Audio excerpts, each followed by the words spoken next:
예레미야 49장 7절에서 22절 에돔에 대한 말씀이라. 왕군의 여호와께서 이와 같이 말씀하시되 대만에 다시는 지혜가 없게 되었느냐? 영출한 자에게 책략이 끊어졌느냐? 그들의 지혜가 없어졌느냐? 어, 어제까지는 암몬에 대해서 이야기하고, 그 앞에는 모압에 대해서 얘기하고, 그 앞에는 블레셋에 대해서 얘기를 하고 그랬습니다. 어, 그리고 이제 에돔에 대해서 얘기하는데, 암몬이 에돔과 모압과 암몬 이 세 나라를 합해서 암만이라는 이름을 한 개를 남겨두게 되었다고 어제 말씀을 드렸어요. 그 세 나라가 요단 동편에 있기 때문에 2차 대전 끝날 때는 그 나라를 요단 동편 이래가지고, 요단 동편이라는 뜻이 트랜스 요르단 이런 뜻입니다. 그런데 2차 대전이 끝나고 이스라엘이 들어와서 땅을 차지하면서부터 트랜스 요르단이라고 하는 것은 예루살렘을 중심으로 해서 동쪽으로 강 건너서 요르단이다라는 뜻이 있기 때문에, 요르단에서는 그런 소리 하지 마라, 그냥 요르단 해라, 이렇게 해서 트랜스만을 빼버린 겁니다. 그러니까 빼고 나니까 무슨 말이에요? 요단강이라는 뜻입니다. 거기가. 그가 에돔과 모압과 암몬 이 세 나라가 암만을, 그러니까 어, 무슨 성이죠, 그게? 에돔이 무슨 성이라고? 라빠성. 라빠성을 수도로 하고, 에돔이라고, 암만이라고 하고, 이 세 나라를 요르단이라고 하자. 그래서 지금 현재 요르단이 돼 있는 겁니다. 그전에는, 어, 음, 어디라고 했어요? 그, 음, 그 나바티안 왕국이 있어서 저기 다마스커스까지 이 전체가 어, 나바티안 왕국이어서, 그때 상권이 발달해서 지금 페트라에 가면 거기에 에돔 땅인데, 이게 빨간 땅인데, 페트라에 가면 그때 그 나바티안 왕국에서 사용했던 그러니까 사원도 있고 또 무덤도 있고 생활 거처가 있던 그 돌을 파고 했던 거, 그리고 돌을 파고 돌을 가지고 댐을 쌓았던 그런 흔적을 우리가 가서 볼 수 있습니다. 그전에는 수리아, 그전에는 뭐 이 땅이 여기 음, 그 로마 시대 때는 이제 수리아라고 불렀었고, 그전에는 그 어, 그두 점령하기, 모세가 점령하기 전에는 두 거인 왕이 있어서 그것을 점령하고 차지했던 그 땅이 에돔인데, 에돔은 이 밑에 사해 남쪽, 아카바만 위쪽 그 사이에 주로 거했다. 정확한 경계는 그 세 나라가 분명하지는 않습니다. 오늘도 이렇게 섞여 나오는데 그걸 잘 보면서 이해를 해야 됩니다. 그러나 분명히 그전에는 이렇게 이름을 가지고 있었던 거죠. 근데 에돔을 자세히 보면 신이 안 보여요. 신 이야기는 안 합니다. 그러니까 이스라엘하고 매우 가깝고 이런 것을 볼 수 있습니다. 실제로 촌수로 따져도 모압과 암몬보다는 촌수가 훨씬 가깝죠. 왜냐하면 야곱의 형 에서의 후손이 에돔이기 때문에, 모압과 암몬은 아브라함의 조카 롯의 자식이기 때문에 촌수로 따지면 에돔은 엄청 가깝습니다. 그래서 다른 신을 섬긴 이야기는 하지 않습니다. 보면은 어, 그래서 읽어봅니다. 그 생각을 하면서 읽어봐야 이게 이제 이해가 되는데, 에돔을 벌할 때가 왔다, 그 때가 왔다. 그런데 이 대만에는 다시는 지혜가 없게 되었느냐 이렇게 물었을 때는, 지혜가 있어도 소용이 없게 돼 버렸다 이런 말입니다. 대만이 무슨 지혜가 있어요?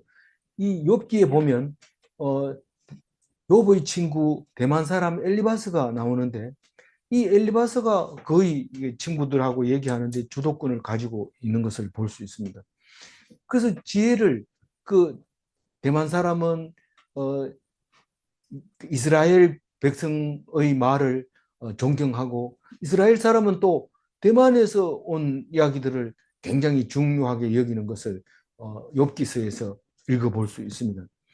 그래서 대만에는 이러면 지혜가 있는 거고 지금도 그 아랍 족속들이 북아랍이잖아요. 그 사람들은 아라비안 나이트 이러면은 이야기가 끝없이 이어지는 그런 이야기인데 그게 전 세계적으로 교과서에 나올 정도로 그 이야기가 많은 지혜의 말들이 들어있는 것을 볼 수 있습니다. 그래서 어, 대만은 다시 지혜가 없어졌느냐? 그럼 다시 말해서 망했느냐? 명철한 자에게 책략이 떨어졌느냐? 이 아무리 머리가 좋고 우리나라는 안 망한다. 왜냐하면 어, 삼국지에 나오는 제갈 공명 같은 사람들 그런 사람들의 책략이 굉장히 무궁할 것 같지만 결국은 망하게 되는 것을 볼 수 있습니다. 그게 왜 그렇게 만들어 놨어요? 사람이 아무리 책략이 뛰어나도 하나님과의 비교할 수 없다. 이것은 하나님이 한 거다. 사람 중에서 가장 책략이 뛰어난 사람도 이 전쟁을 감당할 수 없다. 이 심판의 날을 견디지를 못한다. 그 얘기를 하고 있는 거죠. 그래서 그들이 지혜가 없어졌느냐? 없어졌느냐? 이러면 망했다는, 망하니까 없어졌느냐 물어보지. 어디라고 함부로 그렇게 물어봅니까? 근데 이제 뒤에 나오는 이제 보스라가 이 대만하고 두 대만과 보스라가 에돔의 이제 중요 도시였던 두 양대 도시라 그렇게 기록을 하고 있습니다. 8절 읽어볼까요? 드단 주민아 돌이켜 도망할지어다. 깊은 곳에 숨을지어다. 내가 에서의 재난을 그에게 닥치게 하여 그를 벌할 때가 이르게 하리로다. 이 드단은 대만하고 달라서 이 남쪽 저기 드단을 지나가면 이제 에돔이 아닌 에돔 땅이 아닌 거죠. 그렇게 생각하고 제일 남쪽 도시가 드단인데 그 사람들은 항상 무슨 일만 있으면 이 대만으로 올라가자 이렇게 얘기를 하는데 우리는 무슨 일이 있으면 자꾸 상경했냐 올라갔느냐 뭐 이렇게 이제 말하잖아요. 그렇게 끝에 있으니까 무조건 일만 생기면 위로 올라가는. 그래서 도망할지어다 깊은 곳에 숨을지어다 돌이켜서 항상 대만으로 오지 마라. 이제는 도망해서 다른 곳으로 가서 깊이 숨어라. 남쪽에 가서 숨어라. 왜냐하면 이제 마지막 날이니까요. 내가 에서의 재난을 그에게 닥치게 하여 그를 벌할 때가 이르게 하리로다. 그러니까 여기 우리는 이 선지서를 읽을 때 항상 등장인물을 봐야 되는데 오늘의 등장인물은 몇 명 나올까요? 딱 3명 나옵니다. 에돔이 나오고요. 에돔이 나오고 하나님이 나오고 그 다음에 에돔을 멸할 사람이 나오고 이 세 사람만 구별하면 이 성경 말씀이 읽어집니다. 그런데 그 세 개를 구분 못하면 뭐 버벅거리다가 재미가 없어지고 이상하게 써놓은 글이네 이렇게 하면서 안 읽게 되는 거죠. 그래서 이 세 가지 색깔밖에 없으니까 그냥 쉽게 읽을 수 있습니다. 이 내가 할 때 갑자기 왜 내가 나옵니까? 7절, 8절에서 처음 나오는 내가는 하나님을 말하고 있는데 어떻게 하냐면 6절까지 이 내가 암몬을 다시 돌아오게 하겠다. 그래 놓고 7절, 8절에 와서 내가 이렇게 말하니까 이건 하나님인 거죠. 하나님이 에서의 재난을 이러면 에돔에게 내리는 재난을 에서의 재난이라고 얘기합니다. 그에게 닥치게 하여 이 말은 에돔에게 혹은 드단에게 대만에게 닥치게 하여 그를 벌할 때가 이르게 하리로다. 이제 아직은 벌하지 않았지만 그렇게 될 것이다. 그 얘기를 하고 있습니다. 그래서 이걸 에돔, 대만, 드단, 에서 이거를 전부 거로 읽어도 읽어집니다. 그 다음에 색깔이 다른 게 하나가 있는데 9절 읽어봅니다. 고도를 거두는 자들이 내게 이르면 약간의 열매도 남기지 아니하겠고 밤에 도둑이 오면 그 욕심이 차기까지 멸하느니라. 도둑. 도둑이나 포도를 거두는 자들은 대적을 말하고 있는데 이제 에돔을 멸망시킬 뭐 대적들을 말하고 있는 거죠. 그러니까 그거를 그렇게 읽으면 그냥 쉽게 읽어집니다. 그 사람들이 오면은 조금도 안 남기고 포도 추수할 때처럼 나달까지 다 주워간다. 도둑이 들어와 가지고 스라 다 뒤져보고 없으면 내 던져보고 음, 다 찾아보고 있을 때까지 다 성이 찰 때까지 뒤진다. 그 얘기를 하면서 혹시 도둑이 와가지고 자기가 뭐 필요하니까 가져갔겠지. 어떻게 도둑이 와서 물건을 가져간다고 그러니까 뭐 필요하니까 가져갔겠지. 이렇게 말하는 사람은 아주 교만한 사람이죠. 왜냐하면 지금 뭐 당해보지 못했으니까 지금 잠자리가 없도록 만들어 버리면 그게 그런 말이 나오는지 한번 들어보시오. 이게 망하는 날에는 너희들이 기대하지 마라. 하나도 없다. 그 얘기를 하고 있습니다. 10절 읽어봅니다. 그러나 내가 에서의 옷을 벗겨 그 숨은 곳이 드러나게 하였나니 그가 그 몸을 숨길 수 없을 것이라. 그 자손과 형제와 이웃이 멸망하였은즉 그가 없어졌느니라. 그러니까 하나도 안 남길 텐데 그러나 없어졌다. 이게 무슨 말입니까? 욕심이 차기까지 지금 싹 다 멸하고 없는데 그러나 내가 그를 없애버렸다. 이렇게 얘기를 하면 결국은 안 남기고 에서를 완전히 없애버렸다. 그런 말입니다. 그래서 내가 하나님이 에서의 옷을 벗겨서 숨은 곳이 드러나게 하였나니 그러니까 뭐 겨드랑이 밑에 숨겨도 안 돼요. 옷을 벗겨가지고 손들어 보라 하니까 다 드러나는 거죠. 그러니까 내가 그랬다는 거죠. 에서의 손을 발가벗겨가지고 숨길 수 있는 곳이 없다.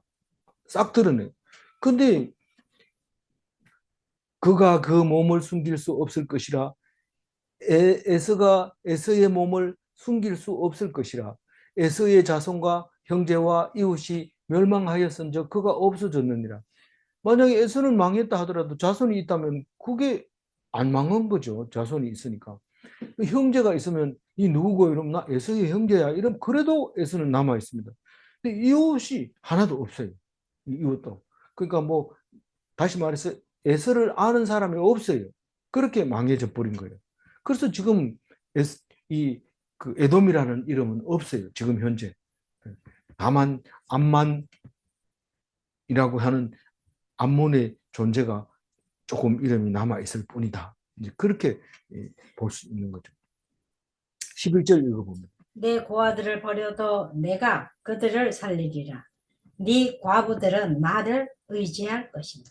이 11절을 읽어보면 머리를 띵하고 때리는데 왜냐하면 에돔 사람들은 하나님을 안 믿는 사람이라고 생각하고 있었는데 그 에돔 사람들이 고아를 버리거나 과부를 버리면 하나님이 그것을 살려서 나의 백성으로 만들겠다. 나를 의지하게 하겠다. 그런 얘기를 하고 있는 겁니다. 참 깜짝 놀랄 일이죠. 왜 이스라엘 백성만 해도 되는데 왜 에돔에 가가지고 그렇게 얘기할까요? 뭐 어, 모압과 암몬에게 할 때도 똑같은 말을 한 겁니다. 그 속에서 그 사람들이 버려서 하나님이 그 에돔 사람이 버려서 버린 고아를 하나님이 살리면 그건 이스라엘 사람이 되지 에돔 사람이 안 됩니다. 과부도 에돔 사람은 버렸지만 그 사람이 하나님을 의지하면 그건 이스라엘 사람이 되는 겁니다. 그래서 이스라엘 백성이 에돔 사람들 속에 들어있다는 거. 이 고아와 과부가 그 사람들이 볼 때는 필요 없고 버릴 것 같지만 하나님은 그런 사람의 하나님이라는 것을 말하고 있는 거죠. 그래서 택하신 백성은 이 땅에만 있는 게 아니라 다른 나라 땅에도 고아와 과부로 존재하고 있는데 그 사람들이 돌아오면 이스라엘 백성이 된다는 겁니다. 12절 읽어볼까요? 여호와께서 이와 같이 말씀하시니라. 보라, 술잔을 마시는 습관이 없는 자도 반드시 마시겠거든. 내가 형벌을 온전히 면하겠느냐? 면하지 못하리니 너는 반드시 마시리라. 진노의 술잔은 다 마셔야 돼. 누구든지. 그러니까 죄를 지은 것은 다 갚아야 된다. 우리가 회식 자리에 가면은 뭐 총장님이 와가지고 술 한 잔 이렇게 돌리는데 술 안 먹는 사람도 술 안 먹는 사람끼리 모여서 테이블에 보통 앉습니다. 앉을 때. 근데 총장님이 뭐 우리가 남이가 이러면서 돌아가면서 술 한 잔씩 부었는데 우리 테이블에 와서도 먹으라 이러면 전부 다 일어나가지고 마시고 앉습니다. 술 안 먹는 사람도 그렇게 마셔야 되는 게 그게 벌주이면서 그게 이제 해야 되는 몫이죠. 자기가 그거 안 마시려면 나가야 되고 나가려면 뭐 그 모임이 안 되는 거죠. 참석이 안 되는 거죠. 그런 사람도 마시는 건데 술 좋아하는 사람은 볼줄 당연히 마시게 되죠. 근데 여기서 얘기하는 거는 그렇게 마시고 싶어 하고 그런 술이 아니다. 이것을 마시면 심판의 형벌의 그 자이다. 지금만 뭐 그렇게 앉기만 하면 술 가지고 그렇게 그 난리 피우는 게 아니라 옛날에도 그랬다는 것을 성경에서 말하고 있잖아요. 그래도 예수님이 이 진노의 잔을 내가 마시리라. 그러니까 어디를 가든지 따라 하겠습니다. 그러니까 내가 마시는 잔을 네가 마실 수 있겠느냐? 마실 수 있습니다. 그래도 내가 갈 길을 못 간다. 네가 그런 얘기를 하는 것을 예수님 보시면서 우리가 마실 이 형벌의 잔을 예수님이 대신 마실 수 있었습니다. 그래서 제가 얻게 된 거죠. 근데 그걸 예수님이 안 마셨다면 우리는 죄가 여전히 있는 것이고 씻을 길이 없는 것이고 우리는 죽음으로 갈 수밖에 없는데 그것을 성경 66권은 그 얘기 하려고 하는데 우리가 못 알아듣는 것이죠. 그렇단다. 뭐 이러면서 자기 이야기로 안 들리는 거죠. 근데 이게 자기 얘기로 들렸을 때 하나님께서는 예수님에게 주신 능력, 그대로 능력을 줄 뿐만 아니라 죽어도 다시 사는 기적을 우리에게 주시는 것이죠. 13절 읽어볼까요? 여호와의 말씀이니라. 내가 나를 두고 맹세하노니 보스라가 놀램과 치욕거리와 황폐함과 저주거리가 될 것이요 그 모든 성읍이 영원히 황폐하리라 하십니다. 보스라도 망한다는 거예요. 하나님이 맹세한다. 아니, 큰 동네가 망하는데 작은 동네가 안 망하겠어요? 보스라도 망한다. 놀램과 치욕과 황폐거리와 저주거리가 이거는 계속 반복되고 있는 얘기인데요. 그걸 보고 깜짝 놀랍니다. 그러고는 그 다음에 부끄러워합니다. 그렇게 잘난 척 하더니 저렇게 고개를 못 듭니다. 그리고 땅들은 황폐하고 그 다음부터는 지나가는 사람들이 침을 뱉으면서 거기다가 가까이 가지 않으려고 하고 멀리서 침을 뱉고 이러면서 지나가게 돼요. 이게 저주거리가 됩니다.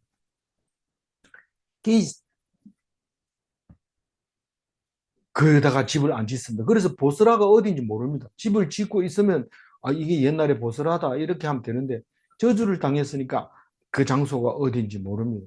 물론 예루살렘 같은 경우에는 완전히 다릅니다. 그게 하도 전쟁을 많이 하니까 거기 집이 부서지면 그 위에다가 그냥 바로 집을 지어버리고 또 전쟁 나면 바로 위에 집을 지어버리고 그리고 전 세계적으로 잣대가 거기 있는데 거기 있는다는 뜻은 무슨 말이냐면 그 예루살렘에 있는 땅을 깊이 파보면은 저 밑에 내려가면 사금파리가 다 다른 게 나온다는 거예요. 쭉 올라오면서. 그래서 그거를 표준으로 딱 세워가지고 몇 년도에 나온 사금파리하고 같다. 그게 잣대인 거예요. 그래서 뭐 무슨 다른 나라에서도 그 주변에서도 그런 사금파리가 나오면 그때 연도에 거다라고 얘기를 할 정도가 된 거죠. 어떻게 사람이 망했는데 그 위에다 또 집을 짓나 그래. 그걸 땅을 팔 필요가 없고 그냥 짓는 거예요. 그 위에다가. 6.25 사변 때 부산으로 북한 사람들이 많이 내려왔을 때 먹고 살 길이 없는 거예요. 부산 앞바다에다가 그냥 내려놓고 원산에서 온 뭐 배들 이런 거 내려놓고 가버리니까 갈 데가 없으니까 그 일본 사람들 그 묘선하는 자리 그 위에다가 그냥 집을 짓고 지금도 가면은 그 집 밑에 주춧돌이 단학가의 묘 이래 쓰는 그거를 그냥 살고 있는 거예요. 산 꼭대기에. 그를 그렇게 이제 됩니다만은 그 이 보스라 같은 경우에는 그냥 성읍이 없어져 버리고 많다. 안 보인다. 이름조차도 없다. 14절. 내가 여호와에게로부터 에게서부터 오는 소식을 들었노라. 사절은 여러 나라 가운데 보내어 이르시되 너희는 모여와서 그를 치며 일어나서 싸우라. 이거를 이제 빨리 읽거나 이제 묵상을 안 하고 딱 지나가면 14절은 읽기가 쉽지 않아요.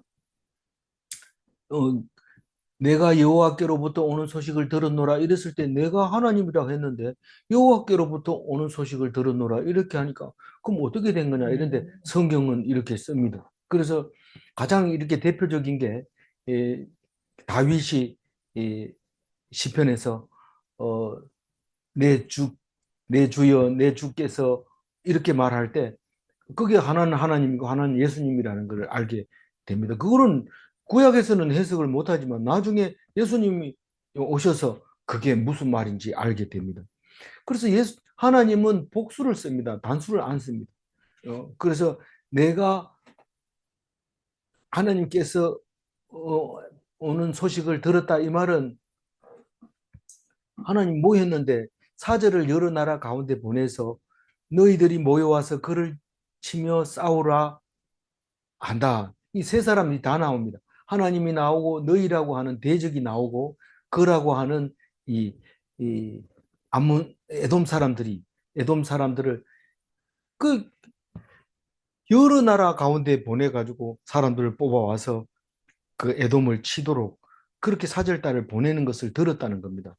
그러니까 세 번역에서는 이렇게 번역했어요. 그 말이 그 말인데 주님께서 세계 만민에게 특사를 파견하시면서 하시는 말씀을 내가 들었다.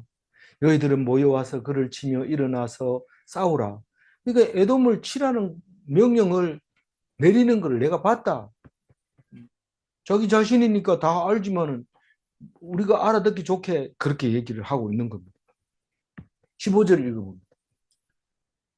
보라 내가 너를 여러 나라 가운데에서 작아지게 하였고 사람들 가운데에서 멸시를 받게 하였느니라. 그러니까 전국에서 전 여러 나라에서 다 왔으니까 그 와가지고 망하게 해버렸으니까 그 중에서 제일 멸시받는 나라가 돼버리고 제일 작은 나라가 되어버렸다고 버리게 하겠다고 그렇게 말하고 있는 겁니다. 15절 얘기는. 16절 얘기. 바위 틈에 살며 산꼭대기를 점령한 자여 스스로 두려운 자인 줄로 여김과 내 마음의 교만이 너를 속였도다. 내가 독수리같이 보금자리를 높은 데에 지었을지라도 내가 그리로부터 너를 끌어내리리라. 이는 여호와의 말씀입니다. 여기 그 에돔을 말할 때도 그렇지만 암몬을 얘기할 때도 모압을 얘기할 때도 교만, 자고 이렇게 얘기를 많이 했잖아요. 근데 이 에돔을 얘기할 때도 마찬가지입니다.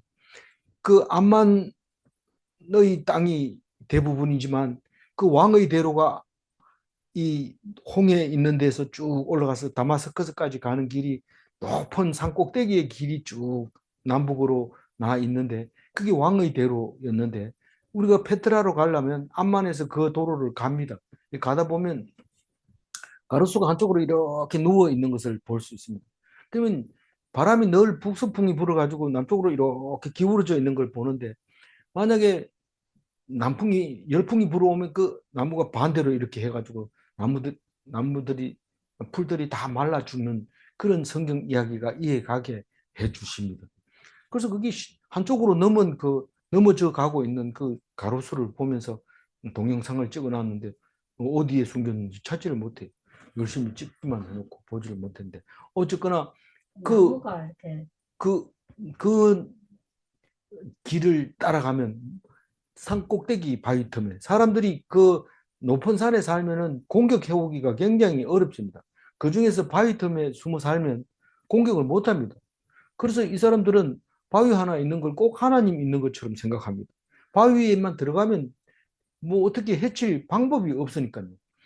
그래서 바위 틈에 살면서 산꼭대기를 점령해가지고 공격해오는 사람들을 늘 내려다볼 수 있게 이런 곳에 점령해 있는 이 에돔 사람들이 스스로 얘기하기를 스스로 두려운 자인 줄로 여겼다. 사람들이 다 우리를 두려워한다니까. 그렇게 생각하고 있는 겁니다. 오해지요. 나중에 보면 그게 오해입니다. 난 자꾸 그렇게 얘기하면서 내 스스로 속은 거죠. 여기를 누가 올라와? 이러면서 그렇게 스스로 속였는데 그걸 네 마음의 교만이라고 얘기를 하면서 너를 속였다. 네 스스로가 너를 속였다. 우리가 우리를 속였다는 말은 이해가 안 됩니다. 근데 성경은 그거를 여러 번 얘기합니다. 네가 지금 그렇게 알고 있는데 네 잘못 알고 있는 거야. 너가 속은 거야. 그렇게 얘기하는 거예요. 근데 그래도 감이 잘 안 옵니다. 자기를 속였다는 거. 내가 왜 다른 사람을 속여도 나는 안 속이지? 이런데 자기를 속이는 겁니다. 네가 독수리 같이 보금자리를 높은 데 지었을지라도 독수리는 그 자기를 보호하려고 낭떠러지에 주로 낭떠러지 아니면 아주 높은 나무 꼭대기에 짓습니다. 그러면 뱀이나 뭐 이런 것들이 못 달려드니까요. 그런데도 하나님이 끌어내리겠다. 내가 그리로부터 너를 끌어내리라. 내리리라. 하나님이 그렇게 말씀하고 있습니다. 17절 읽어보세요. 에돔이 공포의 대상이 되리니 그리로 지나는 자마다 놀라며 그 모든 재앙으로 말미암아 탄식하리라. 이게 평소에는 두려운 자의 대상이 되었는데 이제 공포의 대상이 됐다는 뜻은 그렇게 큰 나라가 황폐하게 됐다는 것은 그 무서움이 떠는 거예요. 누가 도대체 이렇게 센 사람을 죽였느냐. 그 호랑이도 죽으면 그냥 이렇게 지나가는 게 아니라 호랑이가 죽었다는 그 자체만 가지고도 굉장히 무섭은 거죠. 그 큰 나라가 망할 때는 사람들이 다 떱니다. 그 큰 나라가 무서운 게 아니라 큰 나라가 망했다는 그 자체가 공포의 대상이죠.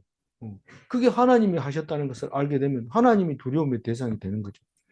그래서 지나는 사람마다 놀랍니다. 깜짝이야. 이게 왜 이렇게 됐냐. 재앙으로 저렇게 됐냐. 이러면서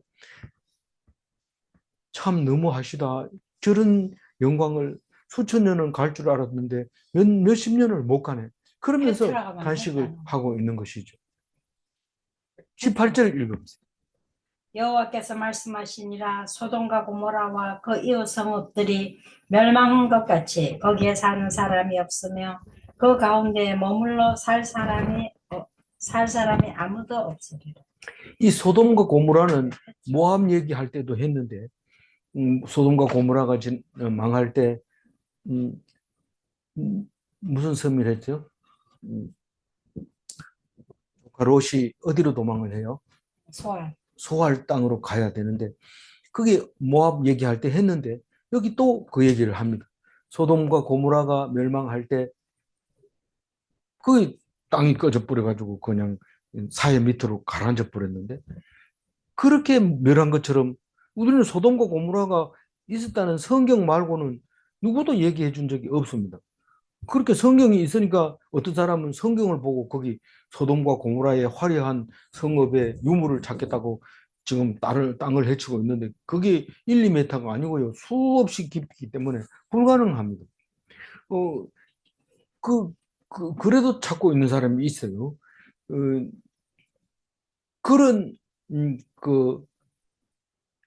것처럼 완전히 흔적 없이 싹 아무도 없게 만들어버리겠다. 실제로 이제는 지금 현재 이 순간에서 보면 암문 없어졌습니다. 안 보입니다. 이름이 안 남아있기 때문에 소돔과 고모라하고 똑같이 없어졌습니다. 19절 읽어보세요. 보라 사자가 요단강의 깊은 숲에서 나타나듯이 그가 와서 견고한 저소를 칠 것이다. 내가 즉시 그들을 거기에서 쫓아내고 택한 자를 내가 그 위에 세우리니 나와 같은 자 누구며 나와 더불어 다툴 자 누구며 내 앞에 설 목자가 누구냐. 이게 이제 긴 이야기를 한 절에 넣었는데 사실 그 요단강은 발 벗고 이렇게 건너가면 갈 수 있을 정도로 얕은 물인데 어떻게 거기에 숲이 있고 그 숲에 사자들이 살았을까 그렇게 생각하지만 다른 데에서도 이게 나옵니다. 이런 비슷한 게 나옵니다. 이 해달의 가죽을 개를 만들어 덮었을 때 그 해달이 요단강에 살았다는 겁니다. 그게 뭐냐니까 어떤 데는 물돼지 가죽이라고 표현을 하기도 하는데 물돼지가 그 하마가 그러니까 하마가 요단강에 살았다는 뜻입니다. 그, 어, 그 요단강은 소돔과 고모라가 망하기 전에 그 일대가 지진 때 중에서 강렬한 활동 지진 때였던 거죠. 지금 메드바라고 하는 라파성 바로 밑에 가까이 있는 곳에 유적에 가면 그게 모자이크로 사이에서 고기 잡던 그림이 나와 있는데 그 그림은 이 18세기 이에 그림 그리다고 생각을 하는데 그때까지만 해도 물이 흘렀든지 아카바만으로 그 사해가 흘러갔든지 아니면 염도가 낮아서 고기가 살았든지 그런 것이 분명합니다. 그러, 그러면 그 전에는 소돔과 고모라가 망하기 전에는 당연히 거기에 헬몬산에서 내려오는 물이 콸콸 아카바만 홍해로 이렇게 흘러갔을 것이 분명합니다. 그러면 거기 숲이 자라게 되고 하마도 사자도 살게 되었을 거라는 생각이 들지요. 그러니까 이건 옛날 얘기입니다. 요단강에서 사자가 나타나서 사람을 덮치는 것과 마찬가지로 적군이 그렇게 나타나서 도저히 감당 못하도록 너희들이 망할 거다. 그렇게 얘기합니다. 그 모습을 거기서 쫓아내겠다. 그러나 택한 자를 내가 그 위에 세우겠다. 딱 쫓아내고 그 위에 택한 자를 세우겠다. 이 택한 자 하나님의 백성을 에돔 땅 위에 세우겠다. 이 말입니다. 근데 꼭 그 땅 위에 세운다는 것보다 그 사람들을 남아서 이스라엘 백성으로 삼아 놓겠다. 그런 말입니다. 그 에돔 족속까지 뭐 아브라함의 하나님, 이삭의 하나님, 야곱의 하나님 이래 놓고 왜 에서의 하나님도 아닌데 왜 에서가 망한 것을 다시 그 위에 사람들을 세웁니까? 다시 세워도 하나님 백성이 안 되고 에서의 백성이 될 거 아닙니까? 그래도 나는 세우겠다. 그 말을 합니다. 그러니까 그 사랑이 이스라엘 백성에게만 있는 게 아니라 모든 이웃 백성에게 있다는 겁니다. 그럼 만약에 이스라엘 백성이 큰 소리 칩니다. 우리가 망해도 하나님 다시 세운다. 너희들은 안 그렇지. 이렇게 되더라도 모압 사람 저기 이 에돔 사람들은 아니다. 우리 보고 우리도 이렇게 살려준다 했다. 이러고 이척을 가지고 성령척을 가지고 대들 수 있는 겁니다. 근데 그렇게 대든다는 얘기는 벌써 하나님의 사람이고 다만 땅이 그 에돔에 살다는 거지 이미 하나님을 믿는 사람은 하나님 백성입니다. 그러고 어쨌든 하나님이 그걸 세우겠다는 거예요. 에돔이라고 부르든지 이스라엘이라고 부르든지 상관없는데 내가 세우겠다. 근데 나와 같은 자 누구며 이 말은 이렇게 사랑하는 사람이 누구냐는 거죠.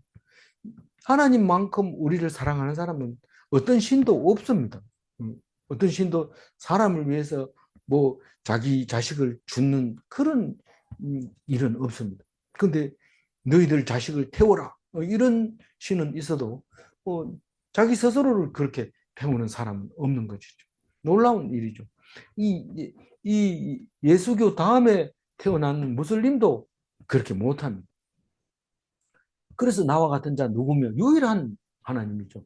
나와 더불어 다툴 자 누구며 누가 나한테 대들면서 그건 잘못된 거야 이러고 싸울 수 있는 사람 없다. 내 앞에 설 목자가 누구냐?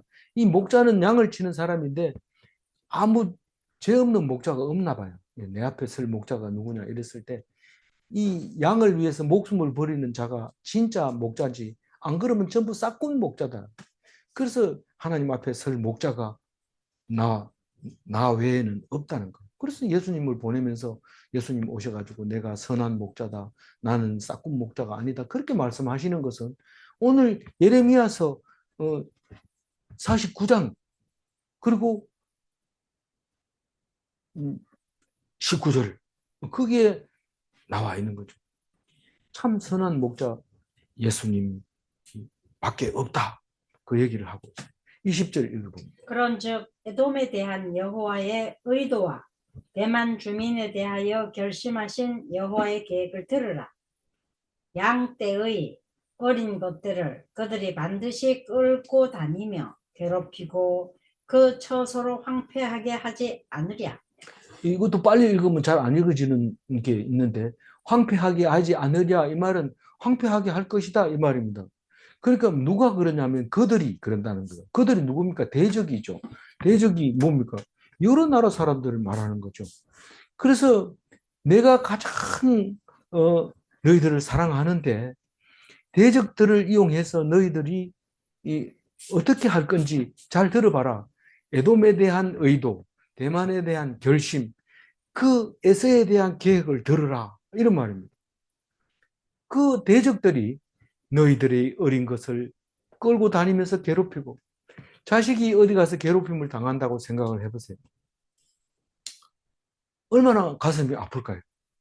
우리 아들이 한 하루는 경찰서에서 전화가 왔는데 술을 먹고 길가에 누워 있다.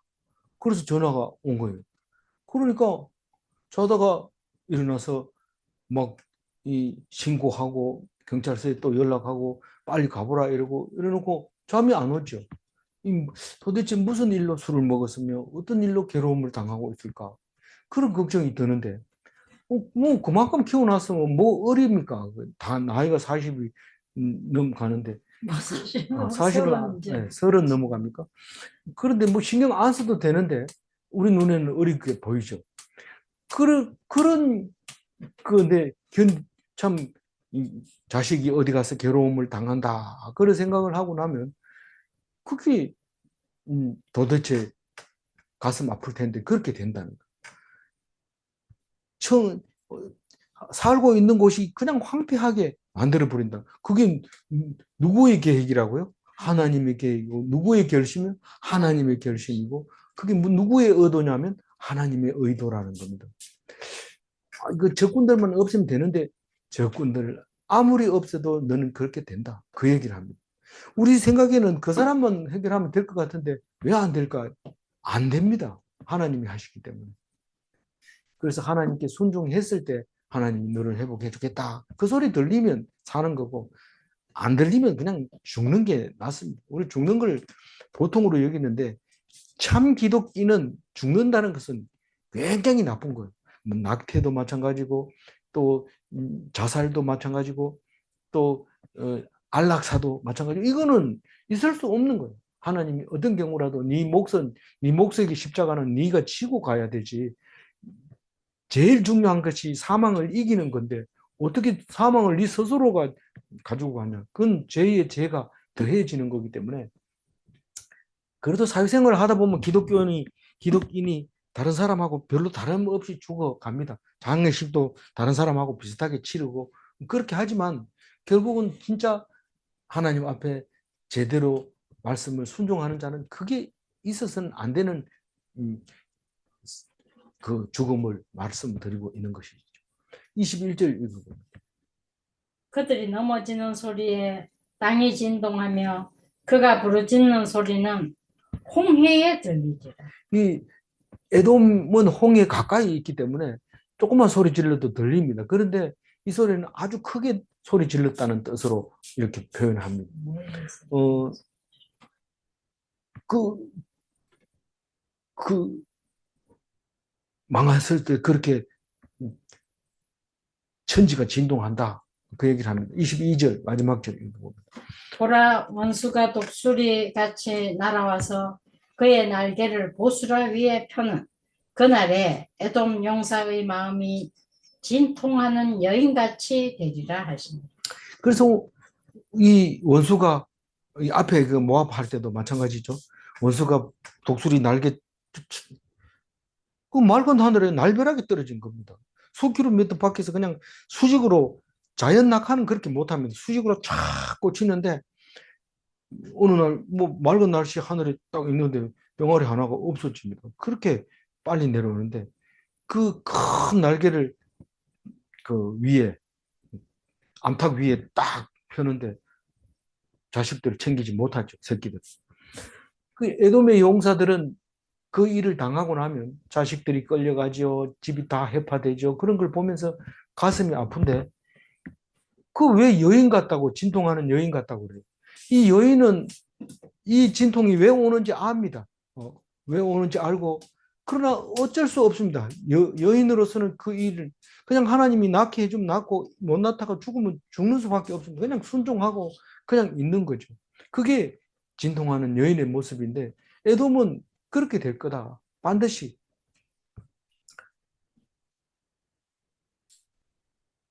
12절 읽고 마무리하겠습니다. 22절. 예, 22절 읽었으니까 12절 읽고 마무리하겠습니다. 22절 안 읽었어.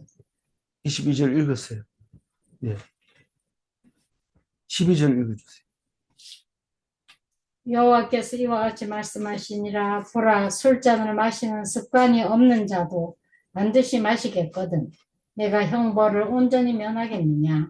면하지 못하리니 너는 반드시 마시리라. 네. 제 값은 반드시 갚아야 합니다. 뭐, 이렇게 슬쩍 넘어가겠지. 안 됩니다. 그게 없어요. 그런 일이 없어요. 여태까지 없는데 반드시 옵니다. 그게. 그래서 제 값은 갚아야 돼요. 홀이라도, 갚아야 돼요. 근데 죄의 값은 결국은 사망입니다. 그렇게 작은 죄를 지어도 사망입니다. 죄는 갚을 길이 없기 때문에 그래요. 그럼 죽음으로 갚는 겁니다. 그래서 질문합니다. 사람은 누구나 자기 죄 때문에 죽는가? 맞습니다. 두 번째 질문, 죄사함을 받은 자는 죽음까지 이긴 자입니까? 죄가 없다 하고 인정받은 사람은 죽지를 않습니다. 그래서 죽인다 하더라도 3일 만에 다시 살아난다는 것을 우리는 잘 알고 있습니다. 기도하겠습니다. 하나님 감사합니다. 에돔의 멸망까지 이야기해 주시면서 우리가 지나가야 할 그 환난, 받아야 할 진노의 잔은 거부할 수 없는데 우리는 그냥 개기다가 그냥 죽습니다. 어리석은 사람처럼 되지 말고 예수님이 하나님이 보낸 사랑으로 말미암아 우리를 위하여 죽으시고 우리가 그것을 믿는 자마다 죄사함을 받고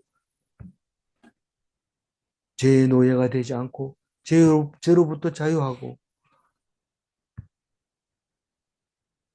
죽음에서도 이기는 죽지 않는 하나님 백성, 하나님의 아들 되게 해주심을 감사합니다. 이것을 믿음으로 오늘 우리가 이 세상을 살면서 조금도 교만하지 않고 오직 순종으로 하나님 앞에 온전하기를 원하오니 주여 도와주시옵소서. 말씀을 떠나지 말게 하여 주옵소서. 말씀에 꼭 붙어 있어 하나님과 함께하게 하여 주옵소서. 감사드리옵고 우리 주 예수 그리스도 이름으로 기도 올리옵나이다. 아멘.